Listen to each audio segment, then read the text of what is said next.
Meus amados, depois de um longo hiato, nós continuamos a nossa série no livro do Evangelho de... Evangelho de Jesus, segundo Marquinhos. Estamos aí no nosso último episódio do primeiro capítulo. Olha só falta mais 15 aí pra frente. A gente chega lá, não chega? Se Deus quiser, não é? Evangelho de Marcos, no capítulo 1, leremos dos versos 40 ao 45. Mas antes de lermos, eu queria fazer uma pergunta para os irmãos.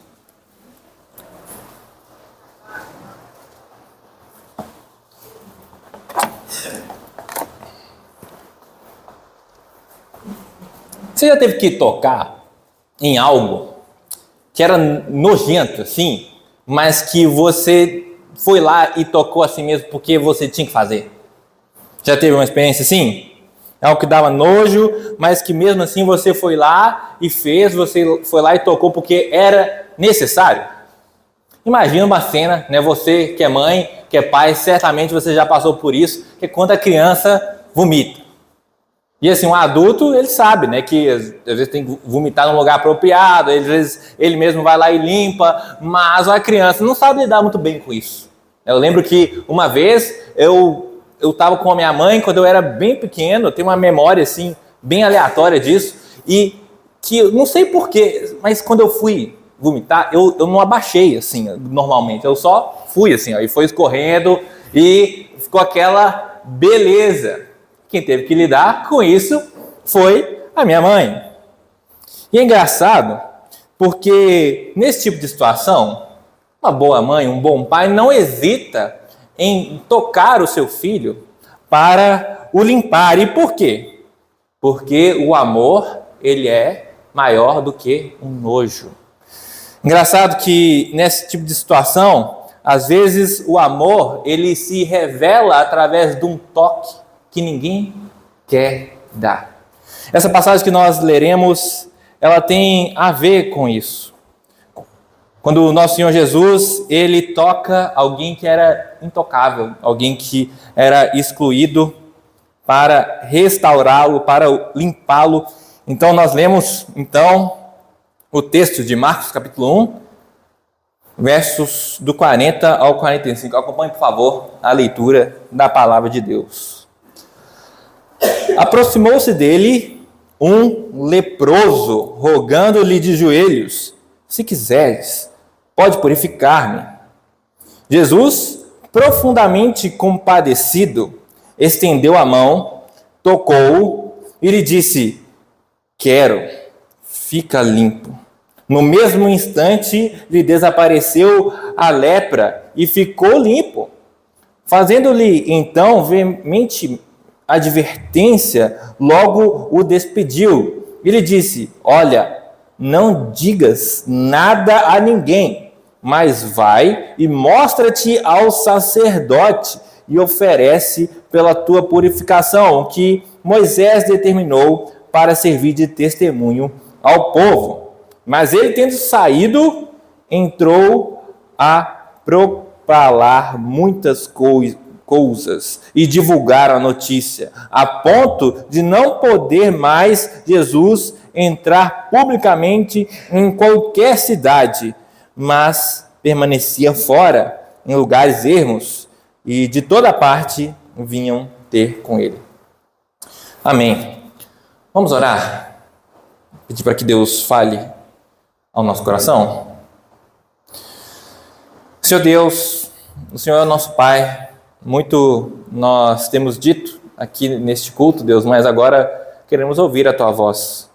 Fala com o nosso coração, transforma, Deus, o nosso espírito para a Tua honra, para a nossa glória, para a Tua glória, no nome santo de Jesus. Amém.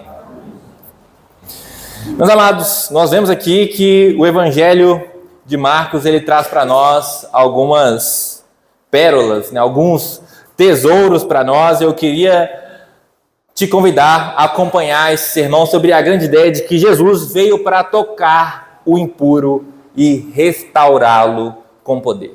Jesus veio para, de fato, pôr a mão na massa, restaurar, tocar o impuro e restaurá-lo com poder. E nós vemos Jesus fazer isso nesse texto através de 3 atitudes. A primeira delas é que Jesus ele vê o impuro com compaixão, depois ele toca o impuro com ousadia e, por último, ele restaura o impuro com autoridade.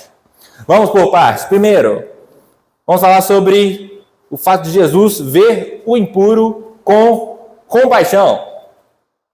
Nós chegamos ao final do capítulo 1, onde nós vemos de uma maneira bem dinâmica Jesus iniciando o seu ministério. Após ser batizado por João Batista, aquele que apontava para Jesus como o Messias, o Marcos ele já passa rapidinho pela tentação de Jesus e já segue o jogo onde nós vemos ali Jesus proclamar o Evangelho, proclamar as boas novas, anunciando o seu reino que havia chegado, pregando o arrependimento, chamando as pessoas à fé.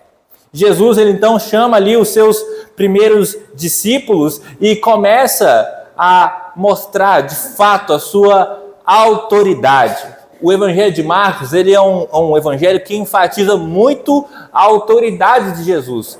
Pela manhã, na semana passada, nós falamos um pouco sobre demônios, né? Estávamos até discutindo um pouco ali fora, ali, se vale a pena a gente dar mais uma lição sobre demônios ou não, porque de fato a gente quer saber sobre Jesus, porque é Jesus que tem toda a autoridade. E algumas perícopes atrás nós vimos Jesus ele expulsando o demônio da sinagoga, curando enfermos, inclusive ali a sogra de Pedro, e a sua fama se espalhou rapidamente pela Galileia. E ainda assim, Jesus, ele mantém o foco, que é a pregação, a mensagem do reino de Deus. E é nesse contexto, enquanto Jesus estava pregando essa mensagem missionária, Jesus ele é abordado por um homem.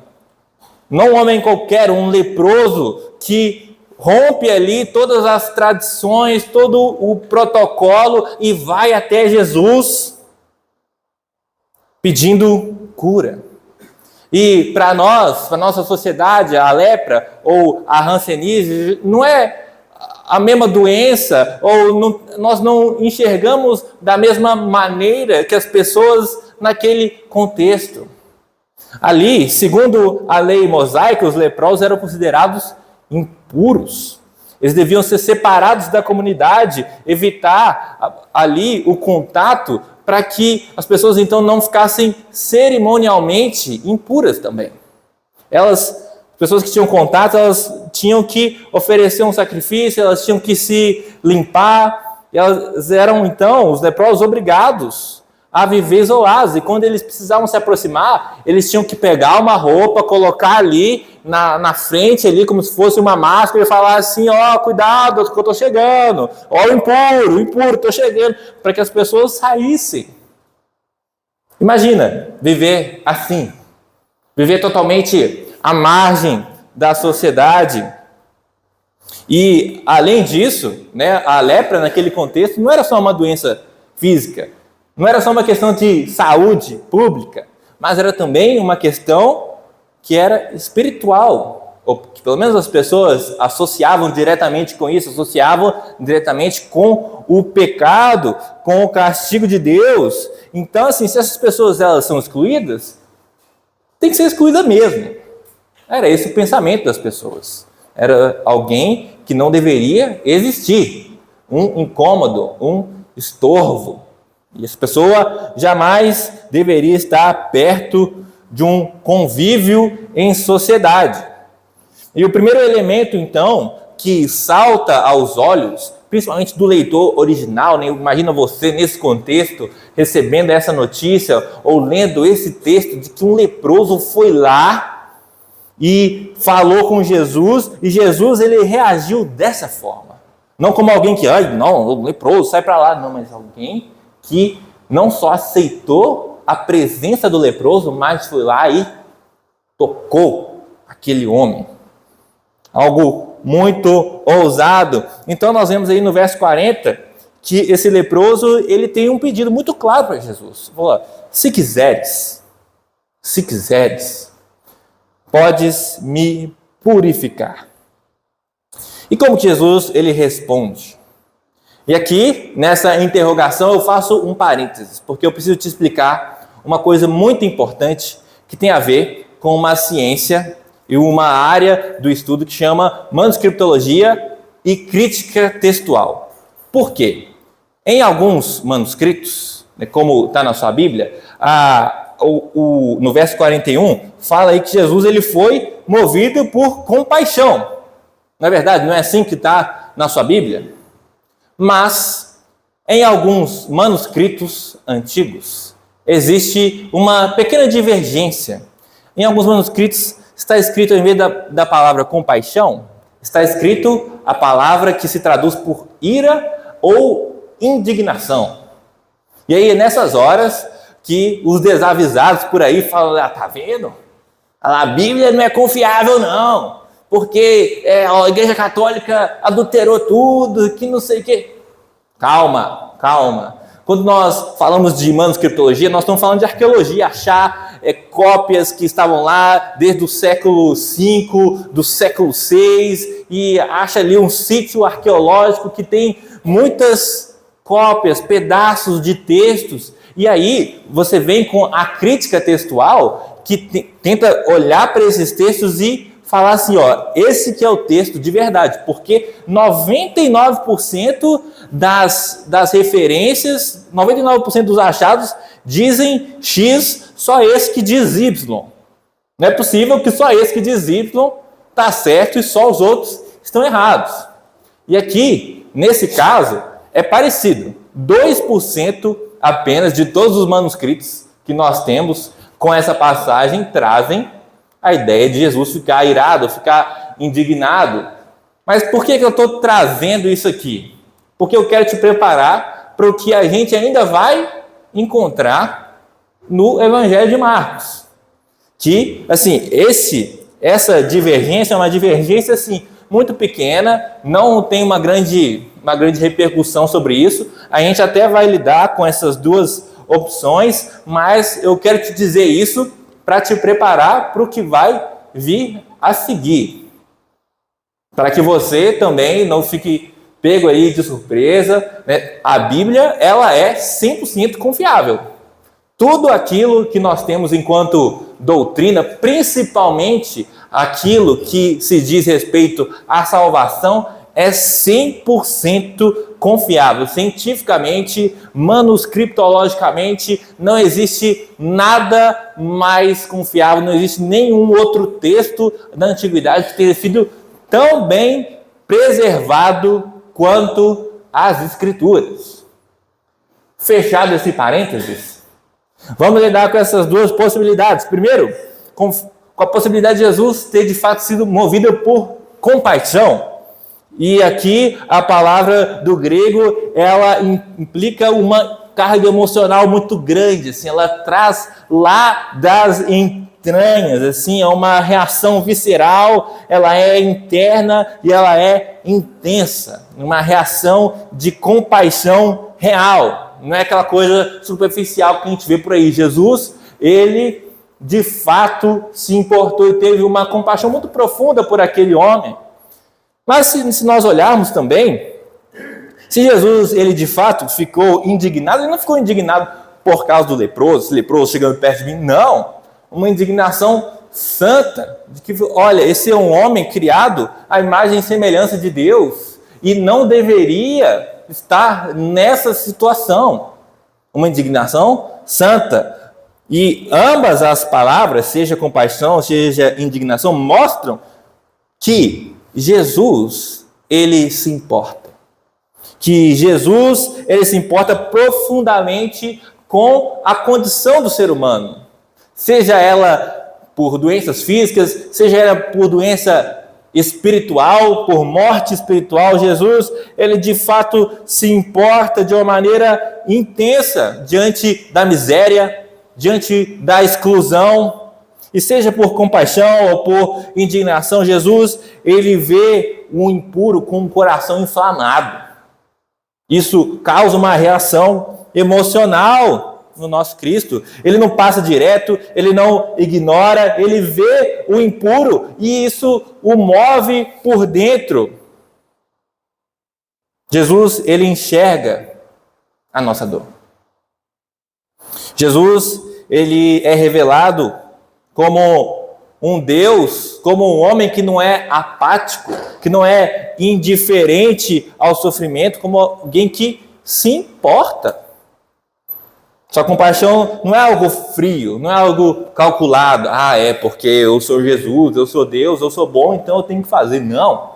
É algo que está lá dentro. É o motor da sua missão.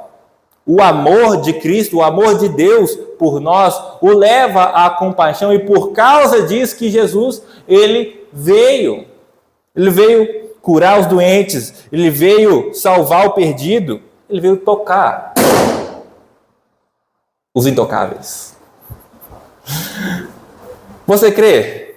Você crê que Jesus, ele vê o seu sofrimento hoje, meu irmão? Você crê que Jesus, ele sente a sua dor, seja ela física, seja ela emocional? Você crê nisso? Ou será que, no fundo, você crê que Jesus ou que Deus, ele olha para as coisas de uma maneira um pouco mais distante? Olha para como os fariseus olhavam para os leprosos naquela época? Essa passagem mostra que antes mesmo de tocar, antes mesmo de curar, Jesus, ele já sentia algo ali. Ele conhece as nossas dores, ele conhece as nossas impurezas, nossos medos, e ele se move na nossa direção. É isso que esse texto nos mostra. Agora, como que nós, como igreja, como que nós, como imitadores de Cristo, temos imitado a Cristo nesse sentido, de ir na direção do impuro, de ir na direção daqueles que são marginalizados? Será que nós reagimos com compaixão como Jesus? Ou com repulsa como os fariseus e as pessoas daquela época? A gente precisa recuperar, meus amados, recuperar esse olhar que Cristo, ele mostrou nesse texto no nosso meio, no nosso coração. Nós precisamos, de fato, nos importar com o sofrimento que existe por aí. Muitas vezes nós nos importamos com o sofrimento de pessoas na nossa casa, na nossa igreja, que dirá aí fora. Nós não somos chamados para viver com um coração frio, mas somos chamados a, de fato, imitar o nosso Senhor Jesus no seu olhar. Porque Jesus, ele vê o impuro com compaixão, mas existem outras duas atitudes ainda que Jesus, ele mostra nesse texto. E a segunda delas é que Jesus toca o impuro com ousadia. Depois de ser ali movido pela compaixão, Jesus, ele estende a mão e toca naquele homem, toca naquele leproso. Um movimento ali chocante, que o texto ele diz claramente, estendendo a mão, tocou. E o que significa esse toque? Como é que a gente deve entender essa ação de Jesus? Na cultura judaica, quando se tocava em algo que era cerimonialmente impuro, o que acontecia? A pessoa se tornava impura também. As pessoas não podiam participar dos rituais religiosos. E era esse tipo de contato que os mestres da lei, os fariseus, eles evitavam a tudo quanto é custo. Acho que o pesadelo do fariseu era, de repente, colocar a mão num negócio impuro e aí ele... Mas Jesus, ele quebra essas barreiras e ele vai e ele toca aquele homem. Mas se você parar para pensar, Jesus, ele não precisava. Ele não precisava tocar aquele homem para curá-lo. Nós vemos em outros episódios Jesus ele curando à distância, ali, só pela palavra. Mas por que Jesus, ele tem essa atitude de ter esse toque físico e intencional? Porque Jesus, ele de fato, ele tem um propósito com isso. Quando nós olhamos para Cristo, Cristo, ele é aquele que é puro, que ao tocar no impuro, ele não se torna impuro também, como acontece conosco, quando muitas vezes nós nos aproximamos de pessoas que têm uma fé diferente da nossa, e ao invés de nós a purificarmos, ao invés de nós sermos boa influência na vida dessas pessoas, nós acabamos caminhando junto com elas, para o abismo que elas estavam andando. Mas Jesus não. Jesus, sendo puro, ao tocar no impuro, não é ele que se torna impuro, mas é o impuro que se torna puro, como Jesus. Esse é o poder do nosso Deus. Esse é um sinal daquilo que ele veio fazer, como o Messias, como o Salvador, cumprindo a promessa, a profecia que Deus deu lá para Isaías, que está no capítulo 53, que ele veio tomar sobre si as nossas dores. Ele veio para carregar as nossas impurezas, ele veio sim para nos restaurar.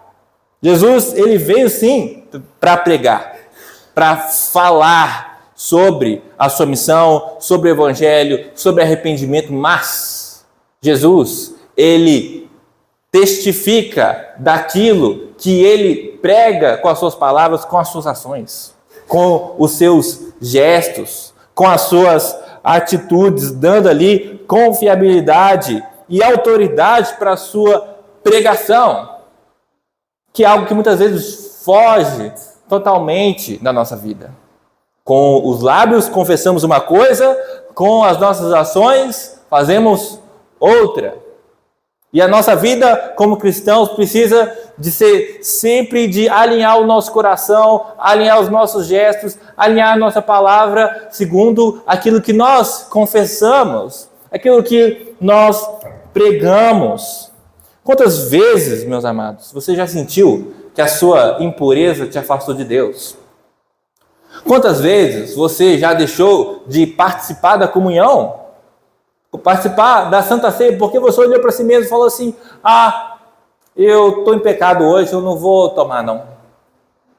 Meu amado, da mesma maneira que quando você está doente, você precisa de um médico, quando você está em pecado, é aí que você tem que vir na igreja, é aí que você tem que vir na escola dominical, que você tem que vir no estudo bíblico de quarta, que você tem que vir na cesta de oração. Porque, meu amado, do mesmo jeito que quem está doente precisa de médico, você que está em pecado, você precisa de Jesus. Você precisa da palavra de Deus. Você precisa da comunhão. Nunca deixe de tomar ceia.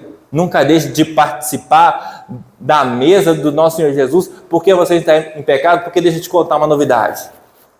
Todo mundo está em pecado. Mas aqueles que se arrependem, aqueles que vão a Jesus e pedem: olha, me purifica, é esses que são convidados, esses que são dignos de estar em comunhão com Deus, em comunhão com o corpo de Cristo. São esses. Essa cena, ela responde com clareza. Jesus, ele não tem medo do seu pecado. Ele não tem nojo da sua impureza. Antes, ele vai até você.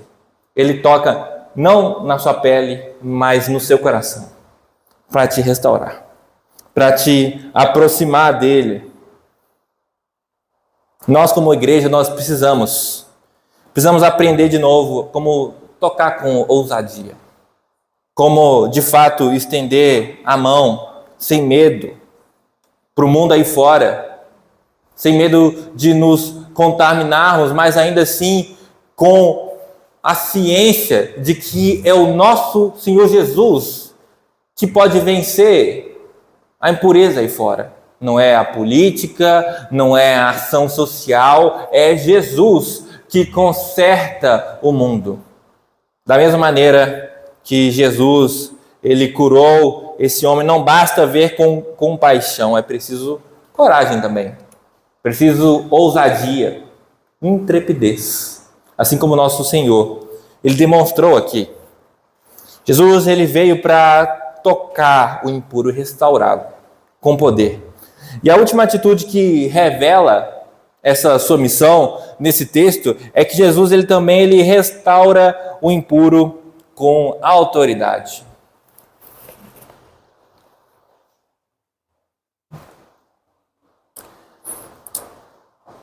Jesus, depois de ouvir esse pedido, ele pronuncia as palavras: olha, quero ser limpo.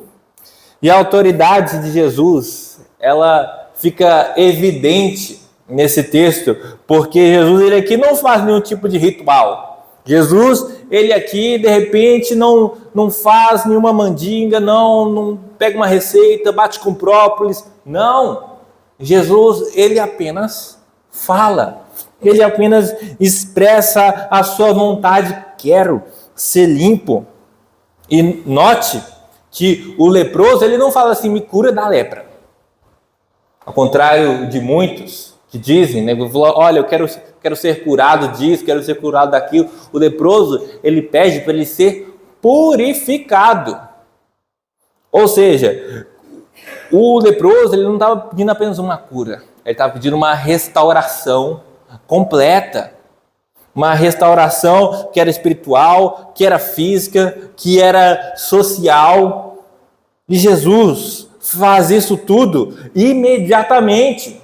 A mesma palavra que lá em Gênesis disse: quero, haja luz, disse: quero, seja purificado. Essa é a autoridade da palavra de Cristo, a mesma palavra que chamou o nada à existência, é a palavra que cura esse homem e é a palavra que está aqui nesse livro inspirado, esse livro que tem poder, esse livro que tem autoridade, porque ele é a palavra do nosso Deus, é a autoridade de Jesus que mostra o seu poder de reverter o nosso estado, de fazer com que um doente seja curado, de fazer com que o impuro se torne puro, fazer com que o excluído se torne reintegrado, aproximado. Esse é o poder da palavra de Deus, uma restauração que ela é completa. Não é superficial, mas é uma restauração de dentro para fora. O texto diz, no verso 42, e imediatamente a lepra o deixou e ficou limpo. Imediatamente. Não teve nenhum processo ali que você vê a lepra, só foi puf. O texto ele dá essa ênfase nessa transformação imediata, onde Jesus ele não apenas restaura o corpo, mas restaura a alma, a dignidade daquele homem. Nós vemos essa autoridade de Cristo, que ela aponta para essa missão maior que Cristo ele tem, que é de restaurar aquilo que o pecado desconfigurou, aquilo que o pecado estragou na criação. Toda vez que Jesus ele expulsa um demônio, Jesus ele está revertendo um processo que é um processo que começou lá no Éden, um processo de queda. Sem queda, sem pecado, não existiriam demônios em pessoas. Sem o pecado, não existiriam pessoas morrendo. Sem o pecado, não existiriam pessoas doentes, com dores, com coisas incuráveis. Mas cada milagre que Jesus ele faz, Jesus ele reverte um efeito do pecado, que já é uma grande pista para aquilo que ele iria fazer na cruz. Uma grande antecipação. Quando Jesus ele cura aquele leproso, ele está dizendo: olha, essa cura que eu fiz agora é uma pequena amostra da impureza que eu vou carregar. Uma pequena amostra do sofrimento. Porque esse homem ele foi livre, ele foi liberto, mas eu sei que eu não vou ser. Eu sei que eu vou sofrer, sim, uma morte dolorosa. E então nós vemos o texto ele se encerrar com um mistério.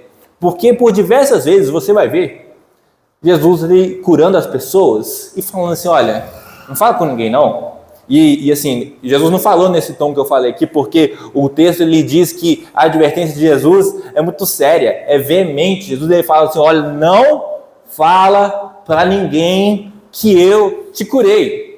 E aí fica o questionamento, né? Por que Jesus está fazendo tanto mistério assim sobre a sua identidade, né? Os estudiosos chamam isso de o mistério messiânico, né? Por que Jesus estava querendo que aquele homem não falasse para as pessoas sobre a sua identidade? Mas ele fala assim, olha, vai lá para o sacerdote, oferece o sacrifício e tal, mas assim, olha, Jesus ele não quer que a gente fale dele. Por que ele fala para esse homem? Para ficar quietinho? Nós vemos aqui que Jesus, ele a princípio, ele não queria ser conhecido como alguém que era um fazedor de milagre.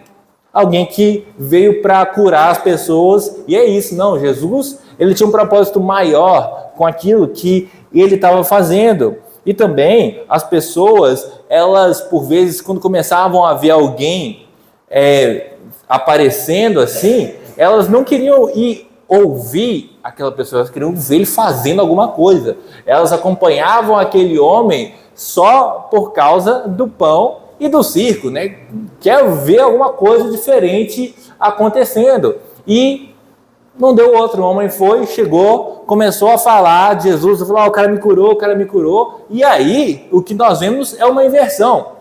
Porque se aquele homem antes estava fora da cidade, e Jesus estava pregando nas cidades até então, agora quem não podia entrar nas cidades para pregar era Jesus. Jesus ele vai pregar nos ermos, nos lugares afastados, e é esse homem que antes estava nos lugares afastados, passou a poder frequentar as cidades. É por isso que Jesus, ele disse que não queria que falasse sobre aquele milagre, mas o homem falou, então Jesus continuou lidando com isso, continuou pregando nos ermos. E o que a gente conclui com isso tudo? No início, nós falamos como o amor verdadeiro, ele às vezes se expressa através de um toque que ninguém quer dar. Como uma mãe que limpa ali o seu filho doente, seu filho que vomitou.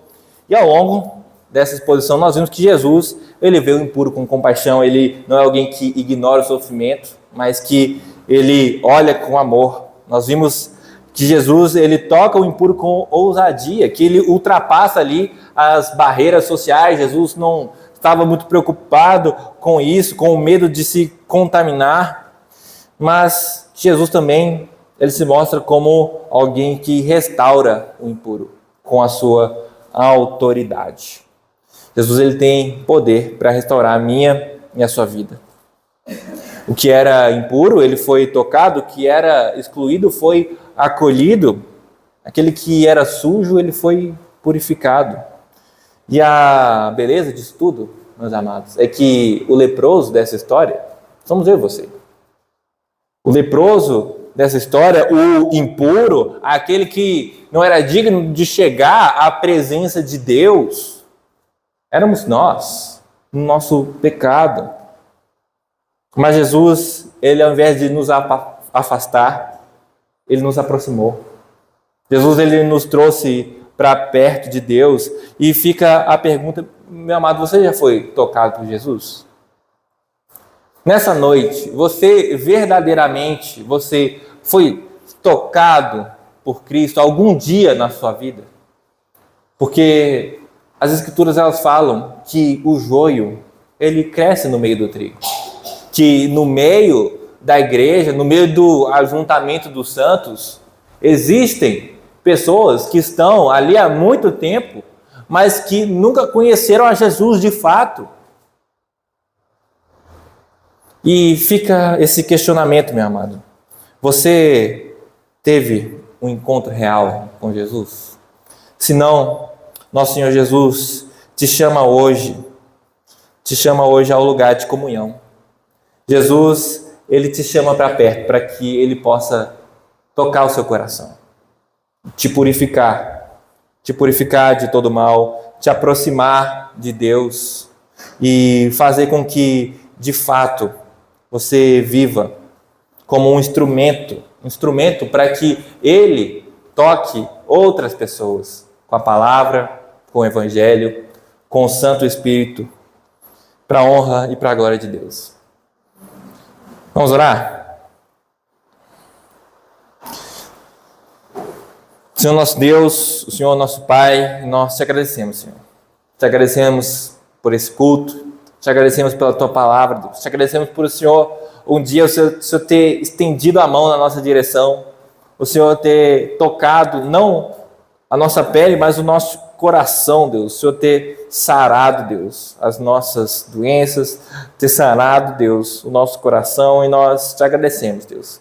Nós te pedimos, Deus, por todas as pessoas que nós conhecemos, pelas pessoas em Nova Matrona, na região, que não conhecem ao Senhor, pelas pessoas amadas na nossa família, nossos amigos e colegas, Deus, que não conhecem ao Senhor, que ainda não tocaram, que ainda não foram tocados pelo Senhor. Nós te pedimos, Deus, para que o Senhor coloque compaixão no nosso coração. Coloque, Deus, intrepidez, coloque ousadia para que o seu evangelho seja anunciado, Deus. E não apenas em palavras, mas que o teu povo, Deus, possa ser um povo que comprova, Deus, aquilo que crê pelas suas ações, pela sua atitude, Deus, pela sua devoção ao Senhor. Esse é o nosso pedido, Deus. No nome santo de Jesus que nós oramos. Amém e amém.